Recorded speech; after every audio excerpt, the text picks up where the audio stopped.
दोस्तों, मेरे YouTube channel पर आपका बहुत बहुत स्वागत है। आज मैं आपको बृहस्पतिवार की व्रत की कथा के प्रारंभ करने वाली हूँ। तो दोस्तों, अगर आप मेरे चैनल पर नए हो तो लाल बटन पर सब्सक्राइब कर ले, बेल आइकन दबा ले, हो सके तो लाइक करें, हो सके तो शेयर करें। तो दोस्तों, आइए जानते हैं हम बृहस्पति व्रत की कथा के बारे में। ये व्रत लक्ष्मी प्राप्ति के लिए करते हैं। आप पाँच ही गुरुवार करके देखो, बृहस्पतिवार के 5 गुरुवार, तो इससे लक्ष्मी प्राप्ति होती है। अगर कोई आर्थिक परेशानी हो, कुछ ब्याह के कुछ काम है, कुछ बन नहीं रहे, तो आपको मन में संकल्प लेके 5 गुरुवार बृहस्पति के उपवास करके देखो, ये बहुत अच्छे रहते हैं। तो लेकिन कैसे करना है ये भी आप एक बार सुन लो, कौन कौन से नियम है इसके बृहस्पति के। तो दोस्तों, पहले नियम जान ले, फिर मैं आपको कथा सुनाऊंगी। कथा भी बहुत मस्त है, आपको इंटरेस्ट आएगा, अंत तक सुनिएगा।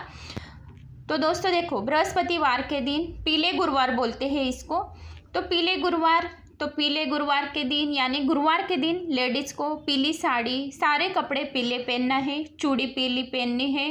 और आपको उस दिन खाने में क्या खाना है, तो आपको उस दिन पूरन पोली आती है, वो दही के साथ खा सकते हैं। दोनों टाइम नमक आपको खाना नहीं, दोनों टाइम नमक नहीं खाना है, चटनी भी नहीं खानी है, तीखा कुछ भी नहीं खाना है। पूरन पोली और दही खा सकते हैं आप एक टाइम।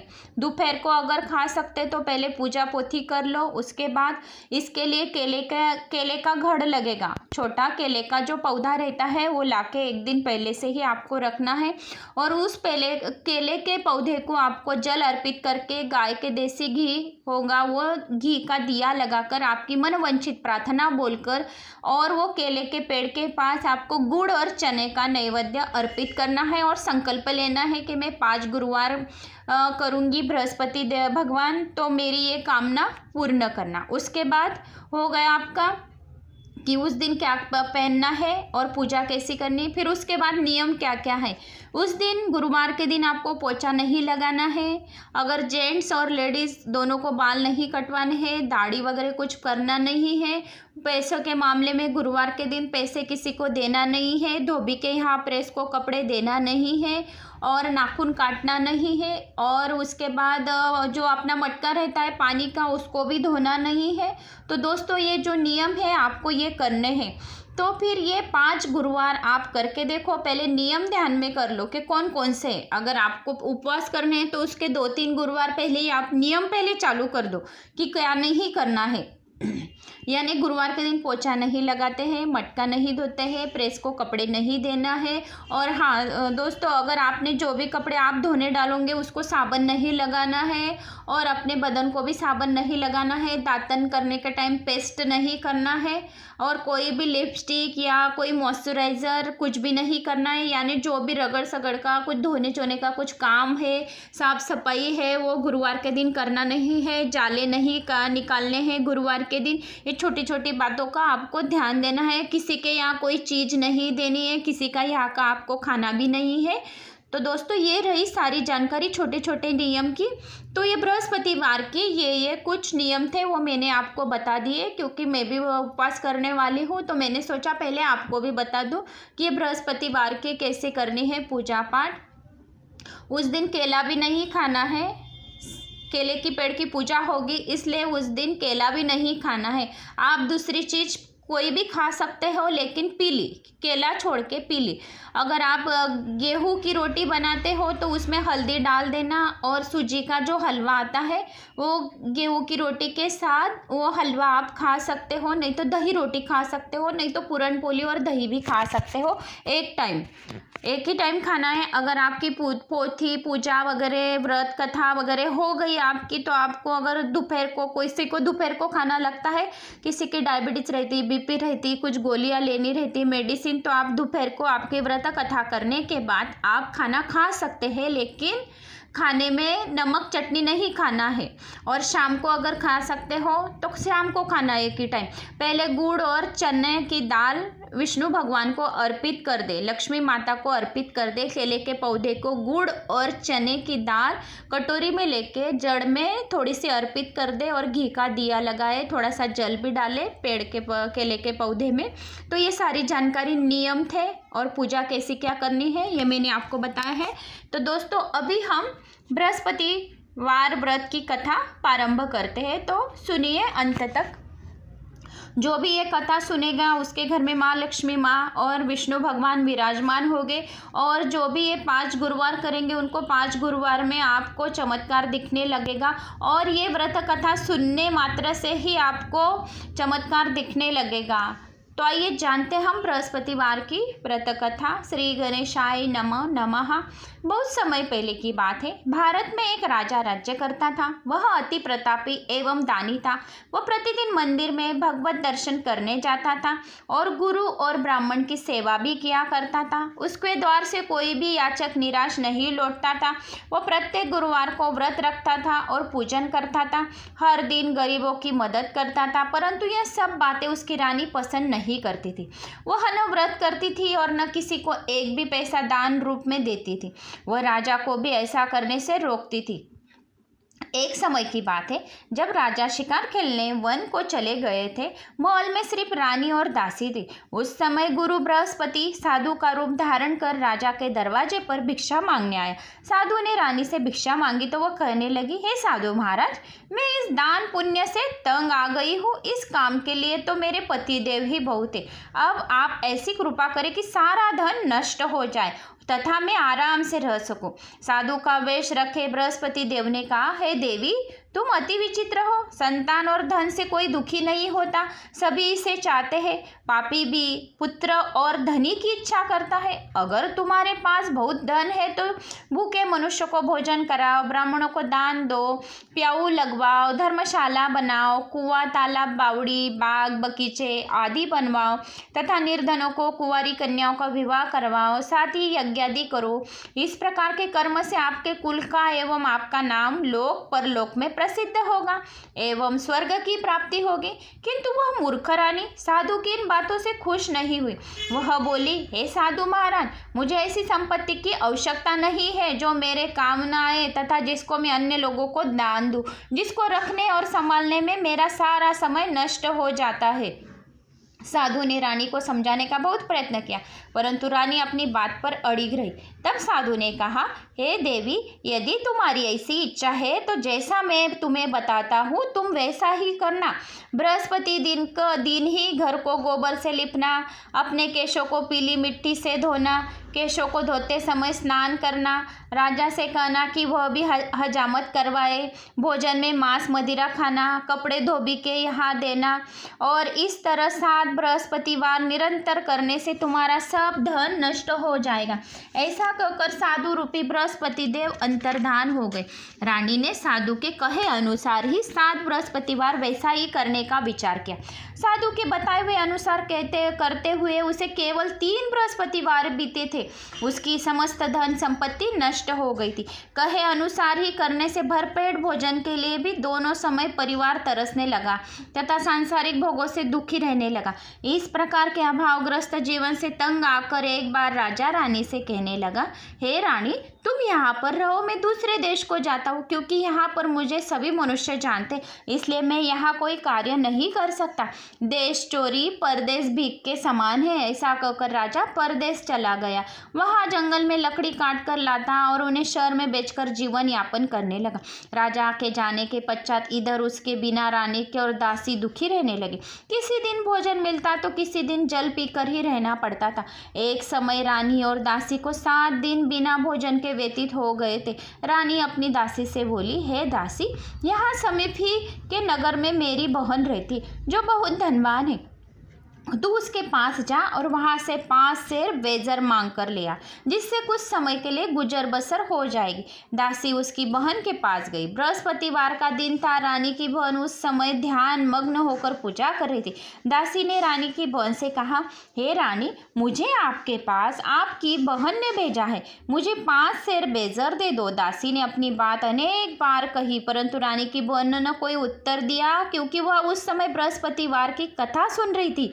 रानी की बहन से जब दासी को कोई अपेक्षित उत्तर नहीं मिला तो वह अति दुखी हुई। उसे क्रोध भी बहुत आया। लौटकर वह रानी से बोली, हे रानी, आपकी बहन बहुत धनी है, श्री है, परंतु वह अति घमंडी भी है। वो छोटे लोगों से बात भी नहीं करती। 5 सेर बेजर देने के लिए मैंने उससे बहुत बार कहा, परंतु उसने कोई उत्तर ही नहीं दिया।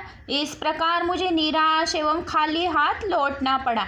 रानी बोली, हे दासी, इसमें मेरी बहन किसी का कोई प्रकार का दोष नहीं है। जब बुरे दिन आते हैं तब कोई सहारा नहीं देता, अपने पराये हो जाते हैं। अच्छे बुरों का ज्ञान विपत्ति में ही आता है। जो ईश्वर की इच्छा होगी वही होगा। यह सब हमारे भाग्य का दोष है। उधर पूजा समाप्त होने के पश्चात रानी की बहन ने सोचा कि मेरी बहन की दासी आई थी, परंतु मैंने उसे कोई उत्तर नहीं दिया। इससे वह बहुत दुखी हुई होगी। कथा सुनकर तथा विष्णु भगवान का प्रसाद ग्रहण कर वह अपनी बहन के घर आई थी तथा बोली, हे बहन, मैं बृहस्पतिवार का व्रत कर रही थी, तुम्हारी दासी आई, परंतु कथा समाप्त होने से पूर्व न उठते हैं और न बोलते हैं, इसीलिए मैं नहीं बोली। बताओ दासी किस कार्य से मेरे पास गई थी? रानी बोली, बहन, हमारे घर अनाज नहीं था तथा राजा परदेश गए हुए हैं। वैसे तुमसे कोई बात छिपी नहीं है, इसी कारण मैंने दासी को तुम्हारे पास 5 सेर बेजर लेने के लिए भेजा था। इस पर रानी की बहन बोली, हे बहन, बृहस्पति भगवान सबको मनवांछित फल देते हैं। देखो, शायद तुम्हारे घर में किसी कोने में अनाज रखा हो। यह सुनकर रानी की बहन की बातों से विस्मित होकर दासी घर के अंदर गई तो वहां से उसे एक घड़ा बेजर का भरा मिल गया। उसे बड़ा आश्चर्य हुआ, क्योंकि उसके अनुसार घर का एक एक बर्तन अन्न से खाली था। उसे बाहर आकर रानी को सारा वृत्तांत सुनाया। दासी अपनी रानी से कहने लगी, हे रानी, देखो, वैसे भी हमको जब अन्न नहीं मिला तो वह भी व्रत समान ही था। अगर इनसे व्रत की विधि तथा कुछ पूछ ली जाए तो बृहस्पतिवार का व्रत हम भी किया करेंगे। और फिर दासी के कहने पर रानी ने अपनी बहन से बृहस्पतिवार व्रत की पूजन विधि एवं नियमों के बारे में विस्तार से पूछा।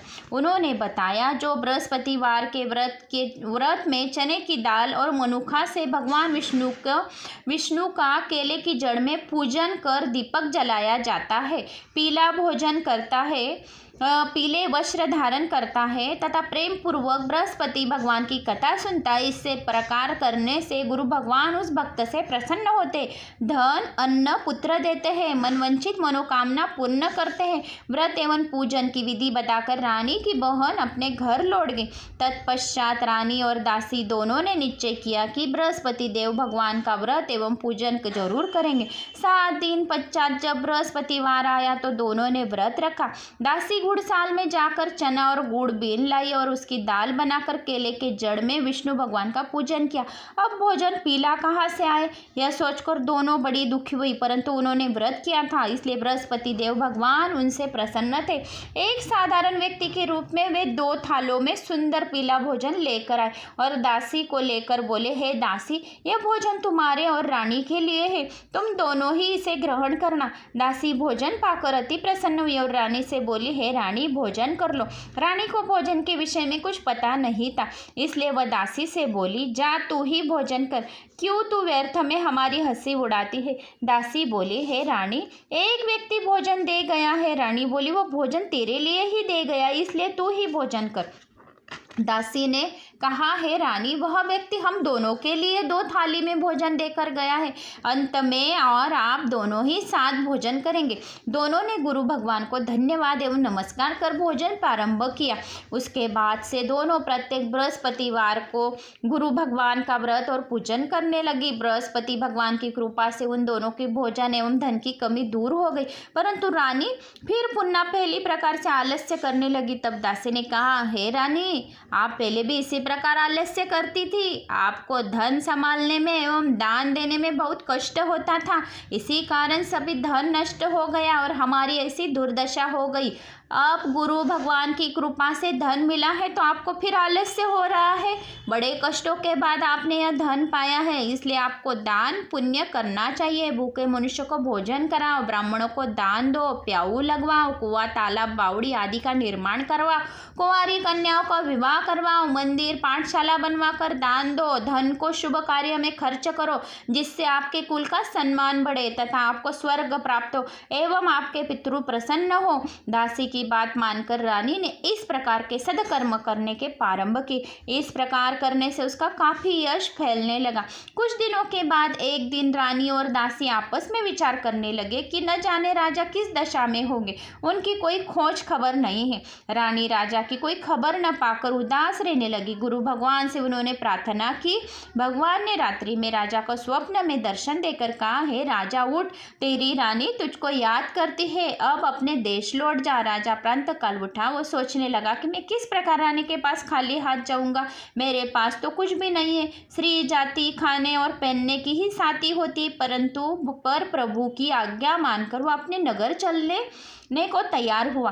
परदेश में राजा बहुत दुखी रहने लगा था। प्रतिदिन जंगल में लकड़ी बीनकर लाता और उसे शहर में बेचकर अपने दुखी जीवन को बड़ी कठिनाई से व्यतीत करता था। एक दिन राजा दुखी होकर अपने पुराने दिनों की याद करके रोने लगा। उस जंगल में बृहस्पति देव एक साधु का रूप धारण करके आए और राजा से बोले, हे लकड़हारे, तुम इस बियावान जंगल में किस चिंता में बैठे हो, मुझे बतलाओ। यह सुनकर राजा की आंखों में से आंसू भर आए और वह साधु को प्रणाम करके बोला, हे प्रभु, आप सब कुछ जानने वाले हैं। इतना कहकर राजा ने साधु को अपनी समस्त व्यथा सुना दी। तब साधु रूप में गुरु भगवान राजा से बोले, हे राजन, तुम्हारी पत्नी ने बृहस्पतिवार के दिन बृहस्पति देव का अपमान किया था, जिसके कारण तुम्हारी यह दुर्दशा हुई है। अब तुम किसी प्रकार की चिंता मत करो, भगवान तुम्हें पहले से अधिक धन प्रदान करने वाले हैं। देखो, तुम्हारी पत्नी ने बृहस्पतिवार का व्रत प्रारंभ कर दिया है। अब तुम भी बृहस्पतिवार का व्रत करके चने की दाल व गुड़ जल के लोटे में डालकर केले का पूजन करो, फिर कथा कहो या सुनो, भगवान तुम्हारी सभी इच्छाएं की पूर्ति करेंगे। साधु के वचन सुनकर राजा बोला, हे प्रभु, मुझे लकड़ी बेचने के पश्चात इतना पैसा भी नहीं बचता कि भोजन करने के उपरांत कुछ भी बचा सकूं। मैंने रात्रि में अपनी रानी को व्याकुल एवं व्यथित देखा है। मेरे पास कोई साधन नहीं है जिसका उसका समाचार भी जान सकूं। इसके अतिरिक्त मैं बृहस्पति देव की कथा भी नहीं जानता हूँ, जिसे कहो या सुनकर मैं व्रत धारण कर भगवान बृहस्पति देव का पूजन कर सकूं। साधु ने कहा, हे राजा, तुम किसी बात की चिंता न करो। बृहस्पतिवार के दिन तुम नित्य की भांति लकड़ियां लेकर शहर में जाओ, तुम्हें रोज से दुगना धन प्राप्त होगा, जिससे तुम भली भांति भोजन कर लोगे तथा गुड़ एवं चने का प्रसाद खरीद कर बृहस्पति देव की पूजा भी कर सकते हो। बृहस्पतिवार की कहानी इस प्रकार से है। प्राचीन समय में एक बहुत ही निर्धन ब्राह्मण था। उसके कोई संतान नहीं थी। ब्राह्मण नित्य पूजा पाठ करता था। ब्राह्मण स्वभाव से दयालु तथा धार्मिक विचारों वाला व्यक्ति था, परंतु उसकी पत्नी बहुत मलिनता के साथ रहती थी। वह न तो स्नान करती थी और न किसी देवता का पूजन करती थी। सुबह उठते ही सर्वप्रथम भोजन करती थी, बाद में घर के अन्य कार्य करती थी। अपनी पत्नी के ऐसे आदत के कारण ब्राह्मण देवता बहुत दुखी रहते थे। वह अपनी पत्नी को बहुत समझाते थे, किंतु उसका कोई परिणाम न निकला।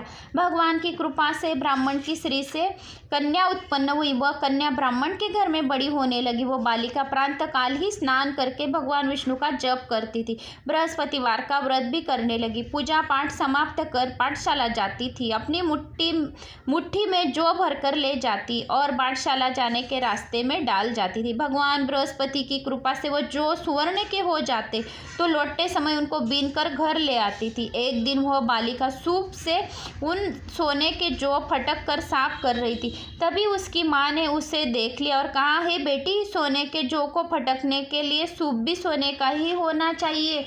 दूसरे दिन बृहस्पतिवार था। कन्या ने व्रत रखा और भगवान बृहस्पति से प्रार्थना करके कहा, हे प्रभु, प्रभु, यदि मैंने सच्चे मन से श्रद्धापूर्वक आपका पूजन एवं व्रत किया हो तो कृपया मुझे सोने का सूप दे दो। बृहस्पति देव ने उसकी प्रार्थना स्वीकार कर ली। नित्य की भांति वह कन्या जो फैलाती हुई पाठशाला चली गई। पाठशाला से लौटकर जब वह जो बीन रही थी तो बृहस्पति भगवान की कृपा से उसे सोने का सूप प्राप्त हुआ। उस सोने के सूप को वह घर ले आई और जूस से जो साफ करने लगी, परंतु उसकी माँ का आचरण वैसा ही रहा। एक दिन वह कन्या सोने के सूप में जो साफ कर रही थी, उसी समय अचानक उस नगर का राजकुमार वहां से होकर निकला।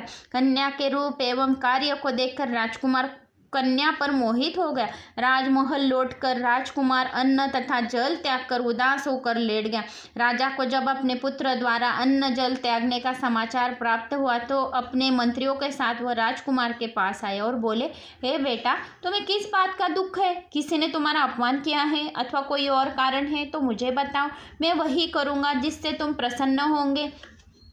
राजकुमार ने अपनी पिता की बातें सुनी तो वह बोला, आपकी कृपा से मुझे किसी प्रकार का कष्ट नहीं है, किसी ने मेरा अपमान भी नहीं किया है, परंतु मैं उस कन्या के साथ विवाह करना चाहता हूँ जो सोने के सूप में सोने को जौ को फटक रही थी। यह सुनकर राजा आश्चर्य में पड़ गया और बोला, हे राजकुमार, इस तरह की कन्या का पता तुम लगाकर मुझे बताओ, मैं तुम्हारा विवाह उसके साथ अवश्य ही करवा दूंगा। राजकुमार ने प्रसन्न होकर राजा को उस ब्राह्मण कन्या के घर का पता बताया। राजा के आदेश पर मंत्री उस कन्या के घर गया और राजा के आदेश ब्राह्मण को सुनाया। कुछ ही दिन बाद ब्राह्मण की कन्या का विवाह राजकुमार के साथ हो गया। घर से कन्या का विदा होते ही उस ब्राह्मण के घर में पहले की तरह निर्धनता वास करने लगी। अब भोजन के लिए अनाज भी बड़ी मुश्किल से मिलता था। एक दिन दुखी होकर ब्राह्मण देवता अपनी बेटी से मिलने गए। बेटी पिता की ऐसी अवस्था को देखकर अत्यंत दुखी और उसने अपनी माँ को समाचार पूछा। ब्राह्मण ने पुत्री को सभी हाल कह सुनाया। पुत्री ने अपने पिता को बहुत सा धन देकर विदा किया। इस प्रकार ब्राह्मण का कुछ समय सुखपूर्वक व्यतीत हुआ, लेकिन धन समाप्त होने के बाद स्थिति पूर्ववत ही होती गई। ब्राह्मण फिर अपनी पुत्री के यहाँ गया और उससे सभी हाल कह सुनाया। पुत्री बोली, हे पिताजी, आप अपने साथ माताजी को यहाँ ले आओ। तो वह अपने माताजी को यहाँ ले आओ तो मैं उन्हें वह विधि बता दूंगी जिससे दरिद्रता दूर हो जाएगी।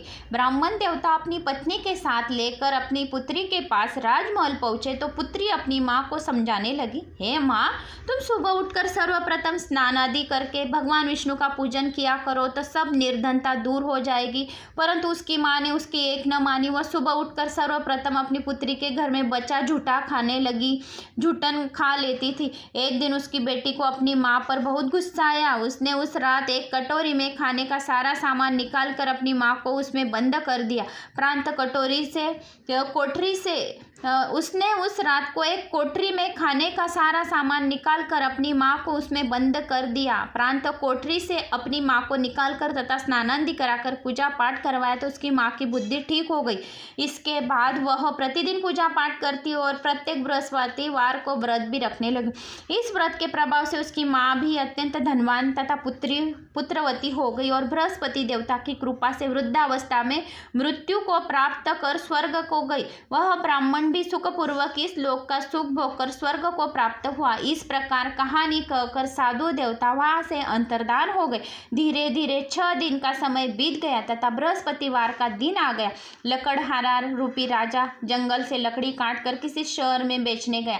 आज उसे और दिनों से अधिक धन मिला। राजा ने चना गुड़ आदि लाकर भगवान विष्णु का पूजन किया तथा बृहस्पतिवार का व्रत किया। उस दिन से उसके सभी कष्ट दूर हो गए, परंतु अगले बृहस्पतिवार को वह व्रत करना भूल गया। इसी कारण बृहस्पति भगवान उससे रुष्ट हो गए। उस दिन उस नगर में राजा ने विशाल यज्ञ का आयोजन किया तथा उसे अपनी समस्त राज्य में घोषणा करवा दी कि कोई भी मनुष्य अपने घर में भोजन न बनाए और आग भी न जलाए।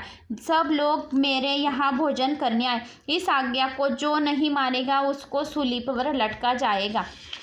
राजा की आज्ञानुसार राज्य के सभी निवासी राजा के भोज में सम्मिलित होने गए, परंतु लकड़हारा कुछ विलंब से पहुंचा, इसलिए राजा उसको भोजन कराने अपने साथ महल में ले आए।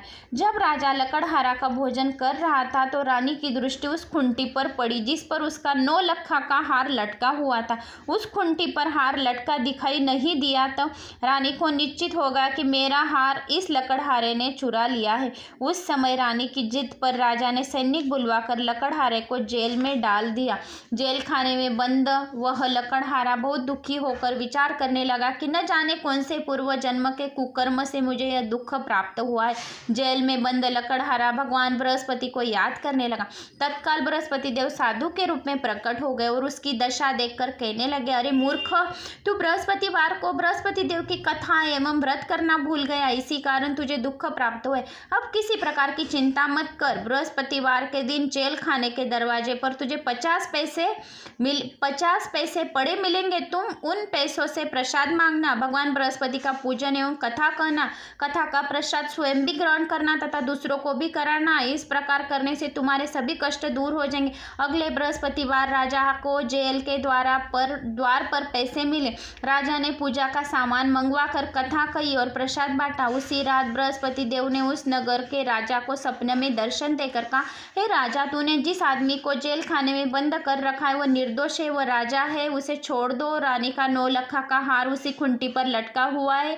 अगर तू ऐसा नहीं करेगा तो मैं तेरे राज्य को नष्ट कर दूंगी। राजा सुबह उठा और खुंटी पर हार टंगा देखकर लकड़हारे को बुलाकर उससे क्षमा याचना की तथा राजा के योग्य सुंदर वस्त्र आभूषण भेंट उसे विदा किया। बृहस्पति देव की आज्ञा अनुसार राजा अपने नगर को चले दिए। जब वह नगर में निकट पहुंचा तो उसे बहुत आश्चर्य हुआ। वहां पहले से अधिक तालाब, बाग और कुएं तथा बहुत सी धर्मशालाएं, मंदिर आदि बने हुए थे। राजा ने जब नगर वासियों से पूछा कि यह बाग, तालाब, धर्मशालाएं एवं कुएं किसके द्वारा बनवाए गए हैं, तब नगर के सब लोग कहने लगे कि ये सब रानी और दासी द्वारा बनवाए गए हैं। राजा को बहुत आश्चर्य हुआ और क्रोध भी बहुत आया। जब रानी ने यह खबर सुनी कि राजा आ गए तो उसने दासी से कहा, हे दासी, देख, राजा हमें अति दीन अवस्था में छोड़ गए थे। वह हमारी ऐसी हालत देखकर कहीं द्वार से ही न लौट जाए, इसलिए तू द्वार पर खड़ी हो जा। रानी की आज्ञा अनुसार दासी दरवाजे पर खड़ी हो गई। जब राजा आए तो उन्हें अपने साथ महल में लिवा लाई। तब राजा ने क्रोध करके अपनी तलवार निकाली तथा रानी से पूछा, बताओ, इतना धन तुम्हें कैसे और किस प्रकार प्राप्त हुआ है। तब रानी ने बताया कि हमें यह सब धन बृहस्पति देव के व्रत के प्रभाव से प्राप्त हुआ है। अब राजा ने निश्चय किया कि 7 दिन बाद तो सभी बृहस्पति देव का पूजन करते, परंतु मैं प्रतिदिन में 3 बार कथा कहा करूँगा तथा नित्य व्रत किया करूँगा। अब हर समय राजा को दुपट्टे में चने की दाल बंधी रहती थी तथा दिन में 3 बार वह कथा कहता था। ऐसे ही एक दिन राजा ने विचार किया कि चलो अपनी बहन के यहाँ हो आओ। ऐसा निश्चय कर राजा घोड़े पर सवार होकर अपनी बहन के यहाँ चल दिया। मार्ग में उसने देखा कि कुछ आदमी एक मुर्दे को लिए जा रहे। उन्हें रोककर वह कहने लगा, अरे भाइयों, कुछ देर मेरी बृहस्पति की कथा सुन लो। वे बोले, लो, हमारा तो आदमी मर गया है, इसको अपनी कथा की पड़ी है। परंतु कुछ आदमी बोले, अच्छा कहो, हम तुम्हारी कथा भी सुनेंगे। राजा ने दाल निकाली और कथा कहानी शुरू कर दी। जब कथा आदि हो गई तो मुर्दा हिलने लगा और जब कथा समाप्त हुई तो राम राम करके वह मुर्दा खड़ा हो गया। राजा आगे चला और उसे चलते चलते शाम हो गई। आगे मार्ग में उसे एक किसान के खेत में हल चलाता मिला।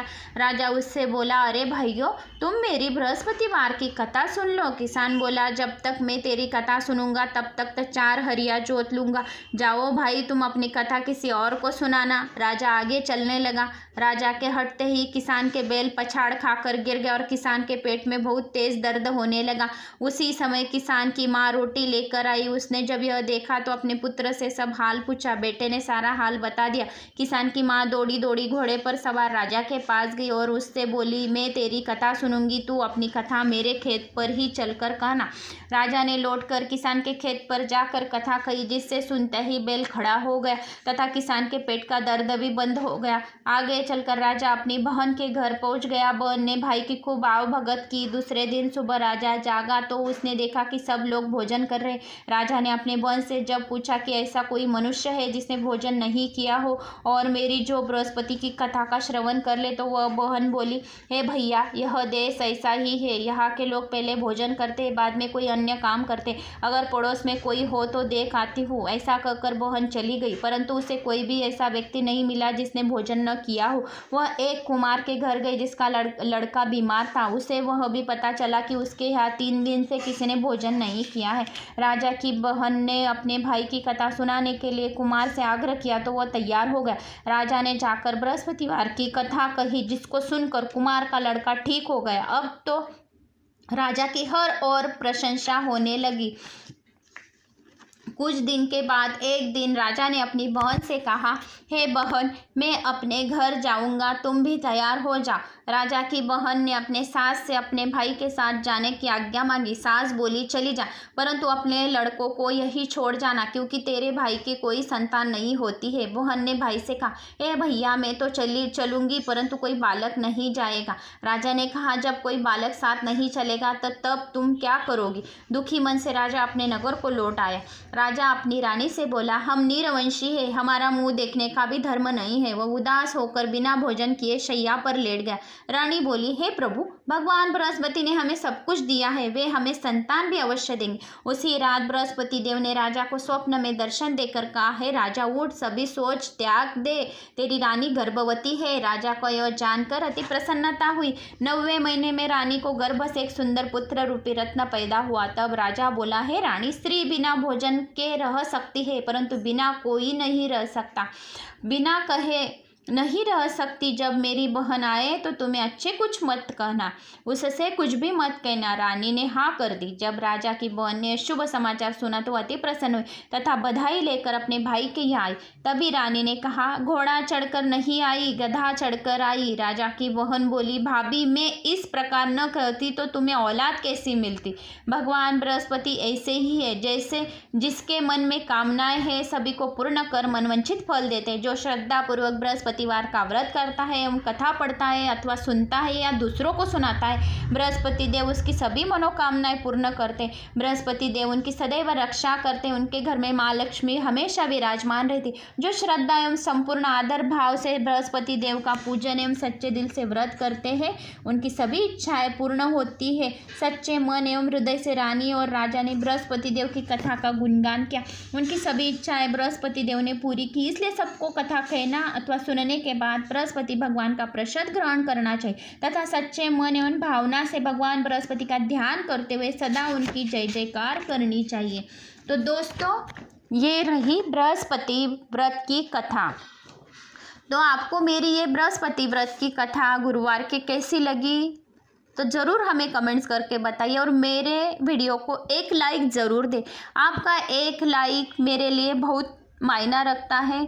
तो दोस्तों, और मैं एक बात बोलना भी भूल गई, इसका उद्यापन का मैं बात भूल गई।